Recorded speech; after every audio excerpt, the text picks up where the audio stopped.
Hello and welcome to the Telegraph Studios. I'm Rachel Downey and today we're going to be discussing how innovation in agriculture supports food security. I'm going to be talking to Aidan Connolly, Chief Innovation Officer at Alltech.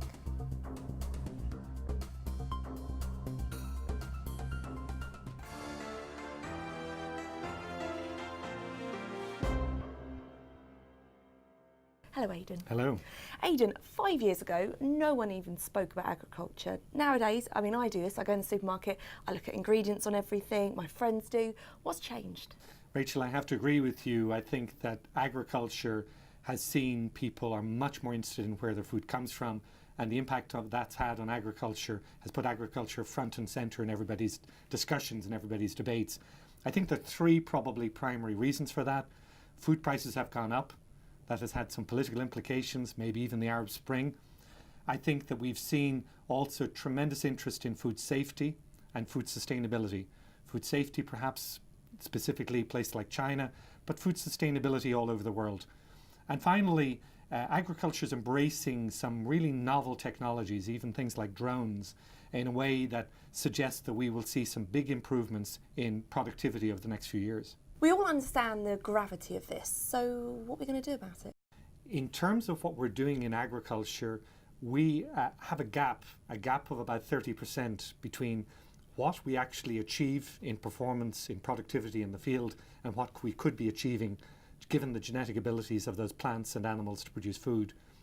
I think it's going to be very important to use new technologies, such as ones that Alltech is using in 129 countries all over the world. We're engaged in a conversation with many people, many stakeholders about how these technologies can be used. And it's important to see that these technologies are natural and sustainable, which of course fits very closely with what the consumer is looking for. Well, the UN has said by 2050 there'll be between 9 and 10 billion people that require 70% more food than what we can produce. Can we achieve this? Yes, we can, absolutely.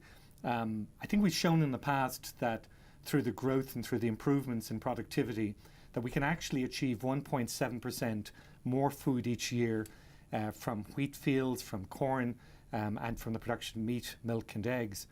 1.7 doesn't sound like a lot, but multiplied or compounded out over 35 years, that actually would achieve the 70% we're talking about. So I think that as we see new technologies coming into agriculture, as we see people doing things more sustainably, we actually will be able to achieve that 70% goal. Well, okay, we all want to achieve it, so let's do a thought experiment. What happens if we don't address sustainability in agriculture? Will this affect rich countries, third world countries? Sustainability is something that perhaps we see being imposed on us. I know farmers often say, well, why do we have these new rules? But actually sustainability is something which, when you embrace it, can be very positive and often brings you to new solutions which are better than the ones you found before. Of course, there's a certain amount of pain associated with change. Nobody likes change.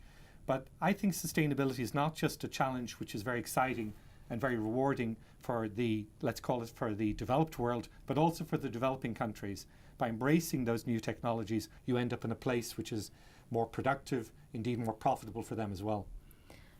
I believe you've published in this area, so what have you learned, and also whose responsibility is it? Rather than trying to answer it myself, for one of the particular papers I wrote called Glimpse, I invited 50 experts from Harvard and different large food companies around the world to help me try to answer that question. And they gave me basically seven categories of answers that came under the acronym Glimpse. But the most important that I saw was that governments don't solve the problems on their own, but they can enable industry, farmers, the food industry in general, to produce more food. And by putting in place the right policies, the right strategies, the right infrastructure, I'm very, very positive about what agriculture can do to address that gap. Well, you mentioned farmers and the need for the right infrastructure, policies.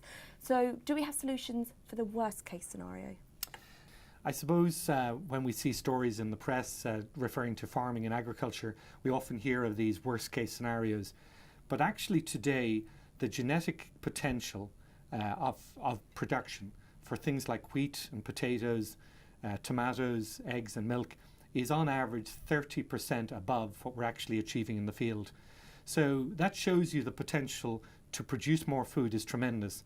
And even if we don't achieve everything that we could, we're still going to end up with some very, very positive responses. Why does the government seem to hesitate?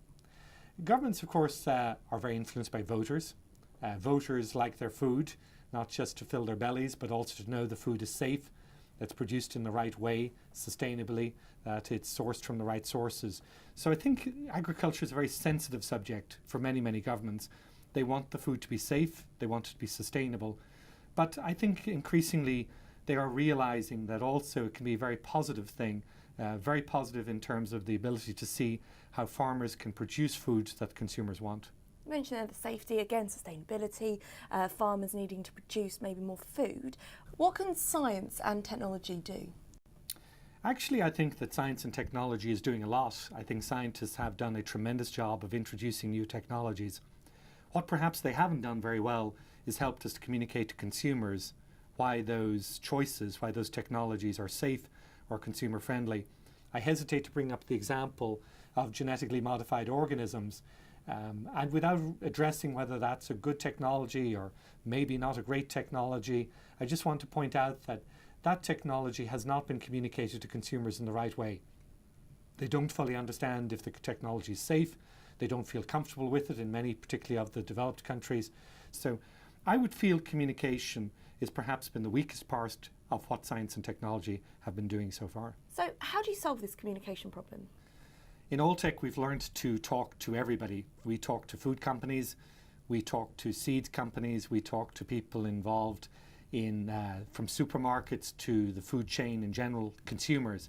Everybody has an opinion on food and everybody can teach us something.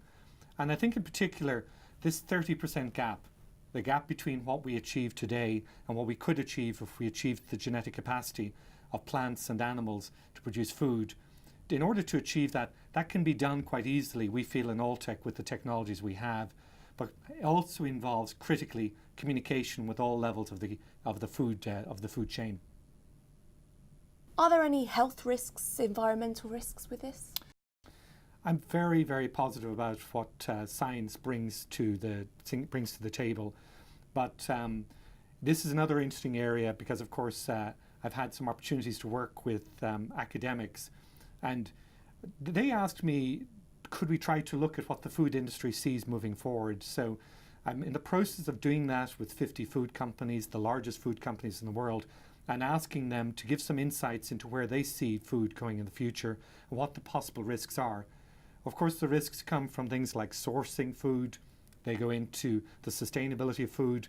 It's very important to bring technologies that, of course, are safe, that are technologies that have been scientifically proven, and technologies which governments have reviewed. I think we are very clear that there are important things we need to address. The risks are there, but those risks, I think, are being understood and are being addressed in advance of those occurring. Recently, Alltech sponsored a symposium on agricultural success stories in Africa, and this received a huge amount of attention. Why? I think Africa is a very exciting story, and certainly we got a lot of media stories, as you mentioned. I think Africa is something that in agriculture is very important. It has, of course, rain or water, it has land and it has sunshine, and it has them in abundance.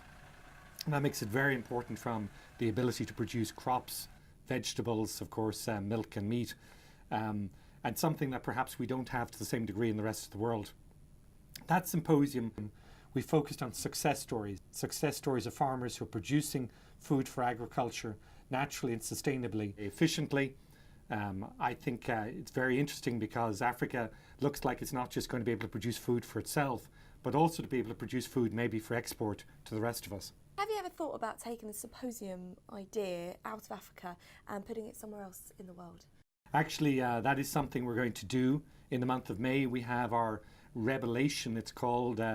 It's suggesting that we're going to provide a lot of revolutionary new technologies and ideas at a symposium we're going to hold in Lexington, Kentucky in May. That'll be attended, we hope, by almost 5,000 people. Traditionally, we've had 3,000, but we're expecting a big increase. And many of the subjects that we've talked about just here today will be covered in that symposium. So that would be something I think you should all watch for and you should look for with interest. It's going to be a very exciting opportunity, perhaps even for some of your viewers to follow us on the internet through alltech.com and see some of the ideas we talked about here today. Fantastic. Well, look, Aidan, thank you for joining us here today. Very much appreciate the opportunity. Thank you.